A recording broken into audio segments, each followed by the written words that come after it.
In front of me is HMD Skyline, and today I would like to show you how you can edit password saved in Google Passwords Manager.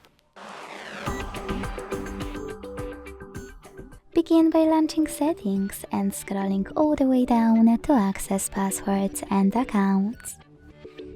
Then hit this gear next to Google under Autofill service. Tap on Google Password Manager and select any password you have added in Passwords section. Then enter your screen lock.